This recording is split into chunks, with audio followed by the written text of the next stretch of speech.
জাতীয় সংসদ সদস্য জনাব নুরুদ্দিন আহমেদ অপু এমপি, সভাপতি উপস্থিত জনাব শফিকুর রহমান কিরণ, জনাব সাইদ আসলাম, জনাব শওকত খানম এমপি মহোদয়গণ, জেলা পরিষদের সম্মানিত প্রশাসক সরদার নাসিরউদ্দিন কালু, প্রশাসনের কর্মকর্তা, জেলা প্রশাসনের প্রতিনিধি, পুলিশ সুপারের প্রতিনিধি, আমাদের এলাকার গৌরব আরএস খ্যাতিমান ছাত্রনেতা বিপি জিতু, সভামঞ্চে উপস্থিত বিশেষ অতিথি আমাদের স্নেহভাজন পপুলার লাইফ ইন্স্যুরেন্স কোম্পানি ব্যবস্থাপনা পরিচালক পিএম ইউসুফ আলী, উপস্থিত সাংবাদিক বন্ধুরা, সুধীমণ্ডলী, আসসালামু আলাইকুম। রহিম ভাই এখানে আছেন 1984 সালে, 1982 সালে তখন শরীয়তপুরে মাত্র 5 জন আমরা সাংবাদিকতা শুরু করেছিলাম। সেই 5 জনের মধ্যে রহিম ভাই এখানে উপস্থিত আছেন, আখতার ভাই মারা গেছেন, হযরত আলী ভাই মারা গেছেন, বীর মুক্তিযোদ্ধা জলিল ভাই অসুস্থ। আমরা ধীরে ধীরে সেই 84 সালে কোন রকমে 7 জন নিয়ে একটি কমিটি গঠন করেছিলাম। সেই কমিটির ধারাবাহিকতায়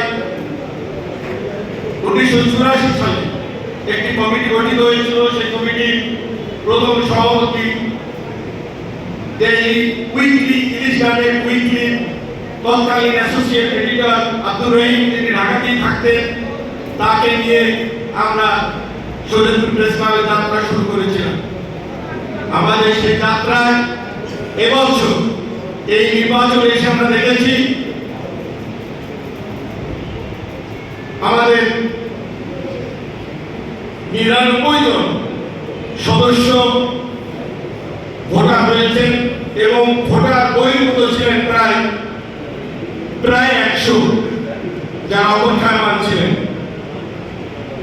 আমরা আগেই বলেছি এবং কৃতজ্ঞতা জানাই আমার জেলা নেতৃত্বের কাছে, কৃতজ্ঞতা জানাই মাননীয় হুইপ মহোদয়ের কাছে, তাদের ঐক্যবদ্ধ চেষ্টায়, তাদের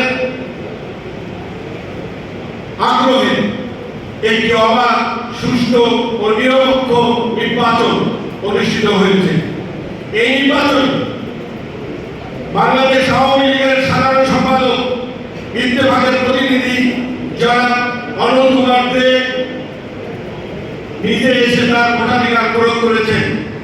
আমরা কৃতজ্ঞতা জানাই মাননীয় হুইপকে যে তিনি সাংবাদিকদের এই নির্বাচনে কোন রাজনৈতিক হস্তক্ষেপ তো করেননি, বরং তিনি আমাদেরকে উৎসাহিত করেছেন এই নির্বাচনে, আমাদেরকে যাতে আমরা সবাই এই নির্বাচনে অংশ নিতে পারি।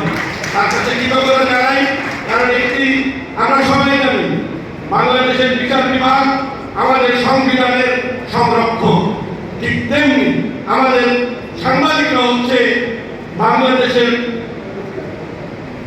রাষ্ট্রের চতুর্থ স্তম্ভ।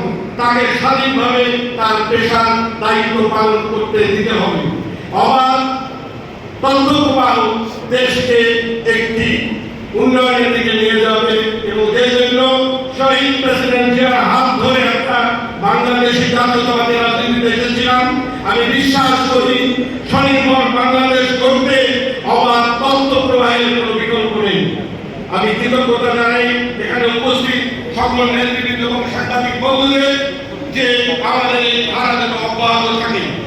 অন্তত প্রেস ক্লাব একটি রাজনীতি মুক্ত, রাজনীতি প্রভাব মুক্ত একটি স্বাধীন সংস্থা হিসাবে তার কাজ চালিয়ে যাবে, এই আশ্বাস আমি আশা করি আমাদের মাননীয় প্রধান অতিথি এবং বিশেষ অতিথিরা দেবে, আমাদের উৎসাহিত করবে। আমরা কোথায় কোন অসামঞ্জস্যতা আছে, কোথায় কোন বৈষম্য আছে আপনাদের কাছে তুলে ধরবো। আপনারা জন্য সমাধান করে শরীয়তকে বাংলাদেশের একটি অন্যতম উন্নত জেলা হিসেবে গড়ে তুলবে। এই প্রত্যাশা থেকে আপনাদের সকলের সুস্বাস্থ্য কামনা করে আমার বক্তব্য শেষ করছি। আল্লাহ হাফেজ। বাংলাদেশ জিন্দাবাদ।